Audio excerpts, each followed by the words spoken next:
哇，这乌来真是好地方啊！大家好，我们现在已经到了乌来了。我们上次来的时候，就来陈姐家坐了一坐。陈姐家就在对面的楼上，然后这边是一个湖，这边的环境特别特别好。然后那边看那边就是深山。上次陈姐带我去深山里绕了一圈，里边真的是烟雾缭绕，仙境一样。刚才陈姐在那个桥上跟我们打招呼啊，陈姐直接从腿着从岸对面走过来，走桥上，然后我们在这里吃饭。这里边有很多很好的餐厅，上次我们在这儿在岸对面和陈姐吃的叫什么德国猪手也特好吃。今天我们吃名流啥日餐啊？日餐，对，是日餐，叫名流啥来着忘了。陈姐走过来很快啊。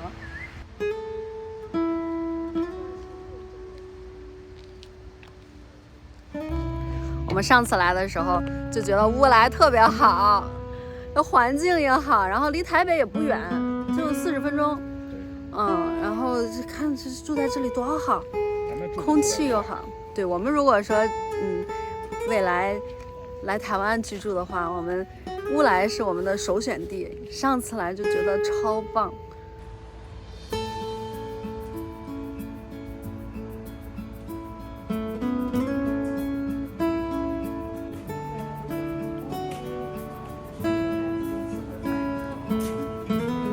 好心情就会有好事发生，找一个对的人喝一辈子的茶。太女侠了。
这桥好酷啊，一直走一直走。温泉馆，这是专门泡温泉的。哇，这有点像九份有没有？对，温泉街。汤屋。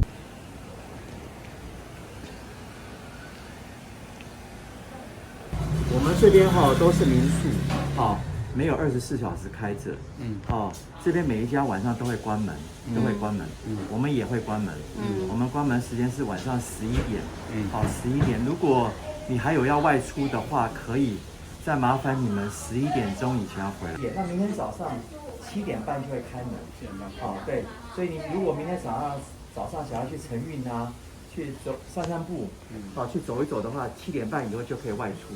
好，咱们的温泉是什么？是碳酸氢钠泉。对，是碳酸氢钠泉，所以是无色无味的。是，都是天然的哦，对皮肤比较好。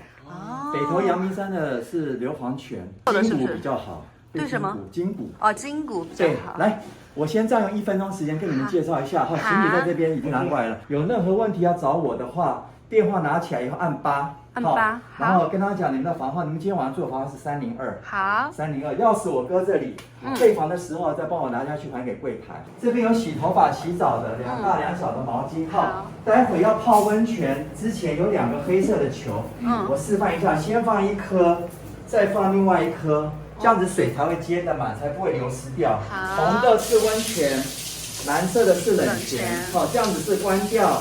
这样子是打开，待会水放满以后，这个白色的按下去可以做水疗，水放满就按。如果你用到一般不想用的话，就这样一次就行了。好，然后有几件事情拜托你们，第一个，麻烦您水满的时候一定要把水关掉，不要让它溢出来，满出来。第二个。泡温泉最重要的一定要起来休息休息。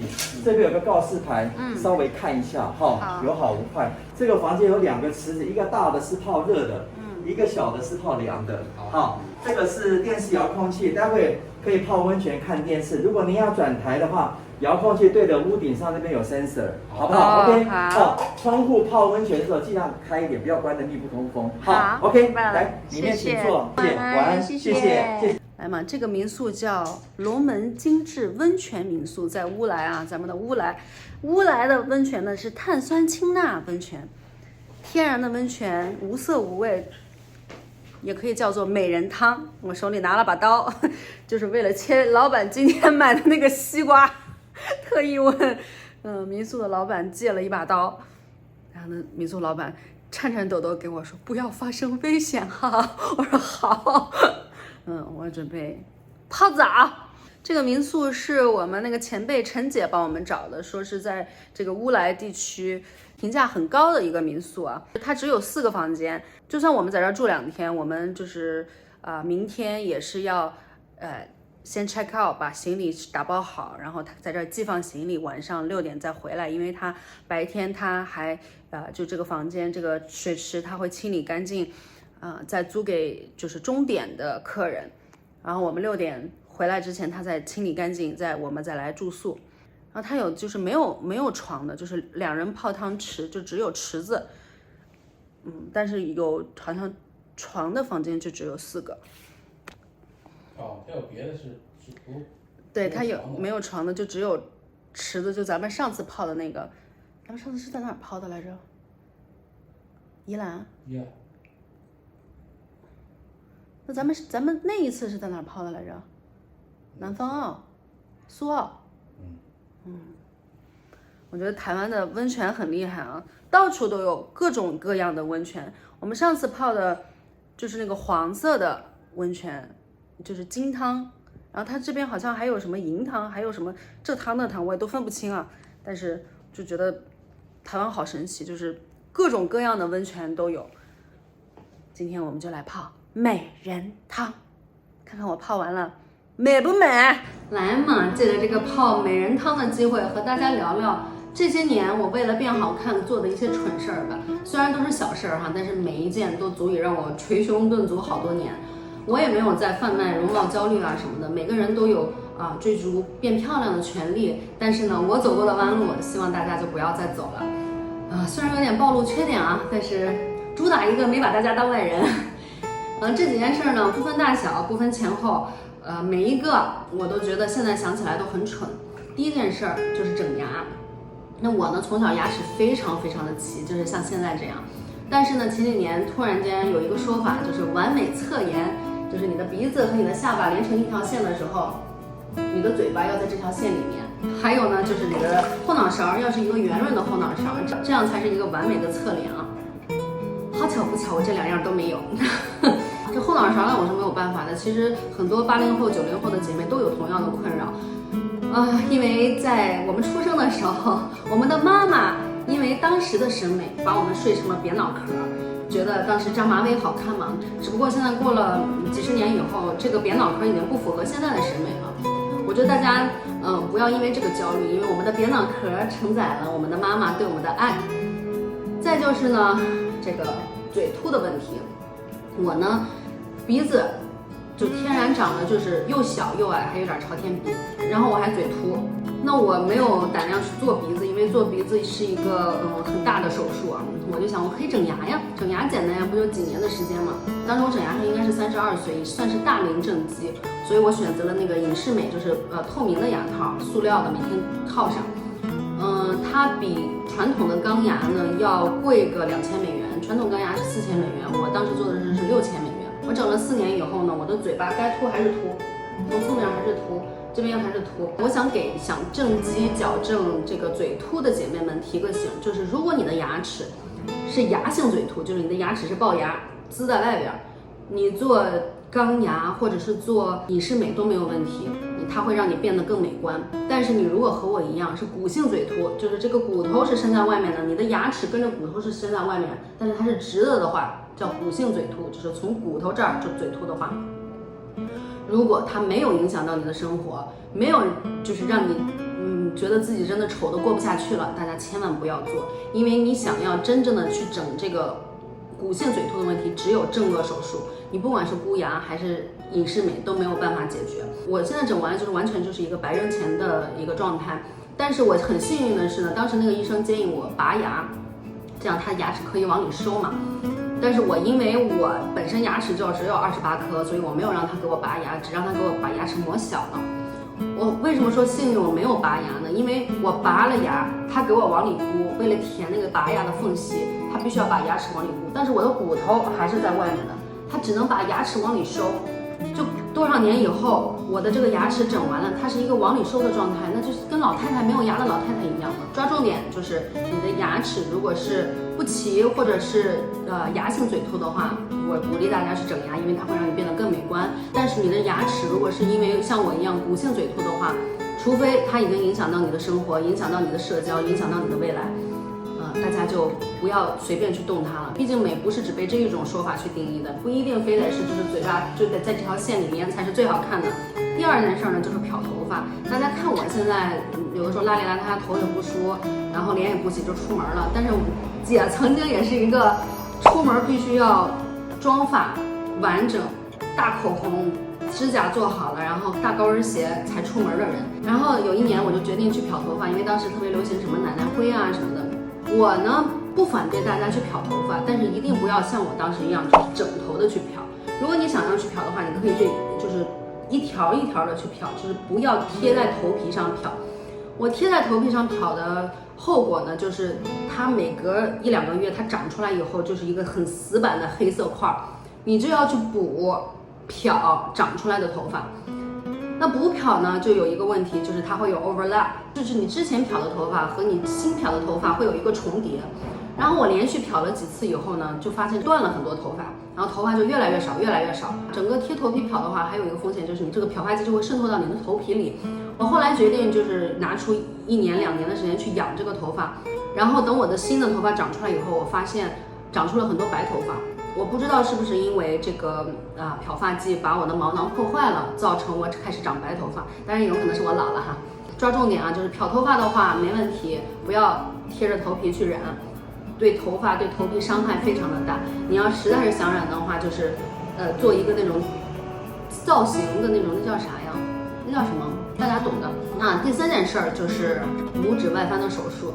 大家眼尖的朋友能看到，我现在穿着台湾之光到处跑，我的那个拇指就是脚的指头会拇指外翻，就是不好看嘛。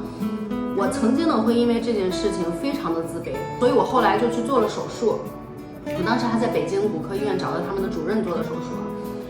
当时他给了我2个方案，当然现在肯定有新的技术啊。他当时是给了我2个方案，一个呢是打钢板，2个月以后要回来拆这个钢板；另外一个呢就是保守治疗，他把这个母外翻鼓出来的增生切掉，然后把这个拉的这个筋给弄松一点，让它往回收。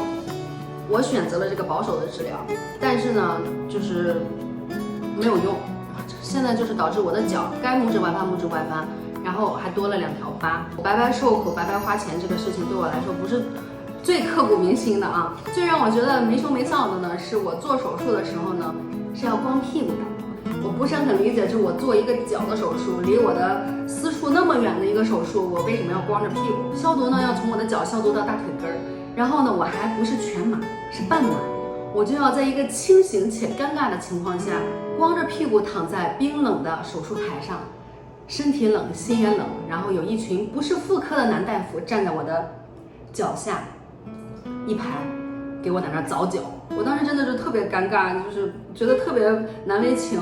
虽然说医生都很专业吧，但是作为我来说，我是第一次做这个手术，我还不是妇科检查。我知道就是要光着是为了卫生消毒，那为什么不能给我发一个卫生裤，或者是一次性的那种消过毒的那种内裤，让我有点隐私呢？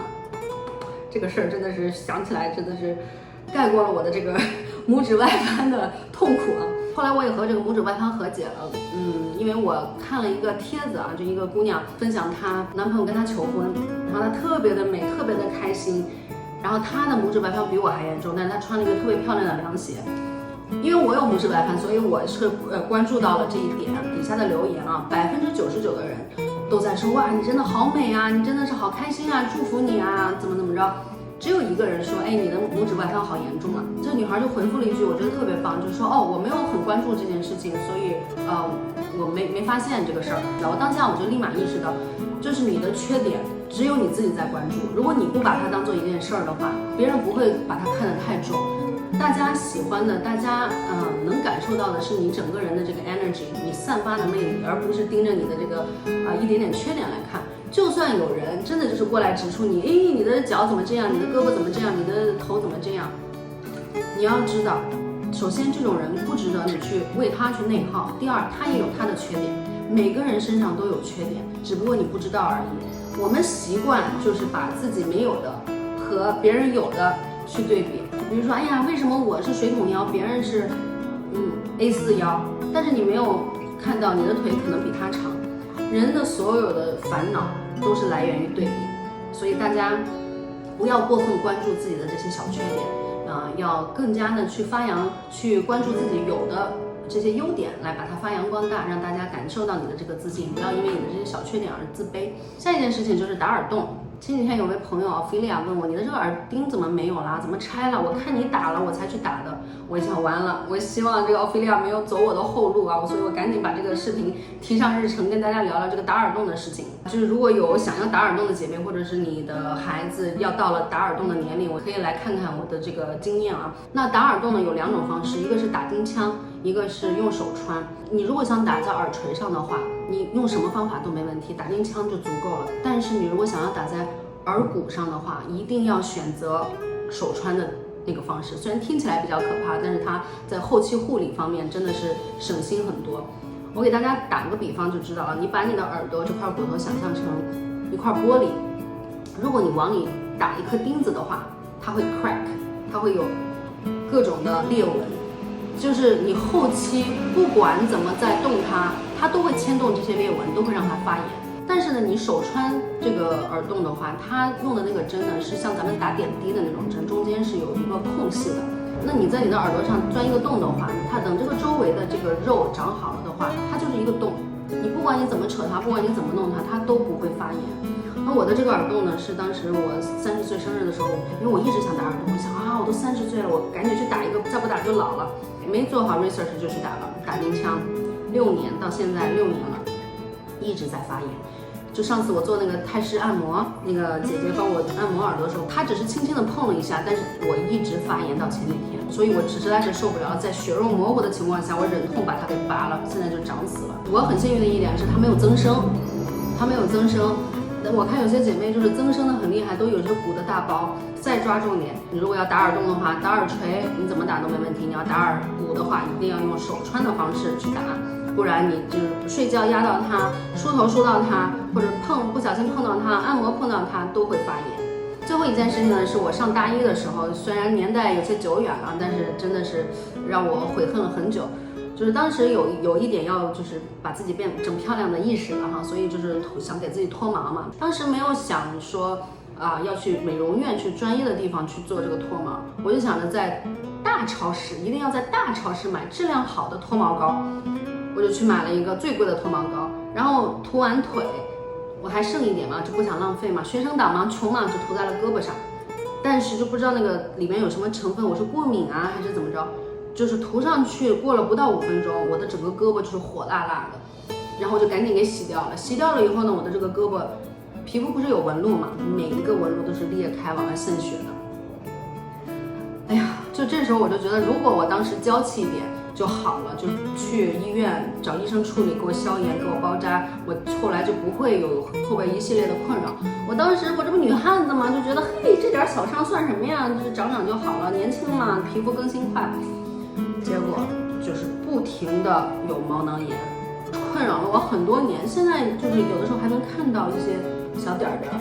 如果你想要做脱毛的话，其实最好的办法，我这么多年最好的办法还是就去做激光脱毛，就是这几件事儿，没什么大事儿，但是我觉得可以跟姐妹们分享一下，以免有同样困扰的姐妹们走我这个走过的弯路。希望大家都不被美人的标准去定义，都活出自己的自信，活出自己的美。好吧，今天就这样吧，拜拜。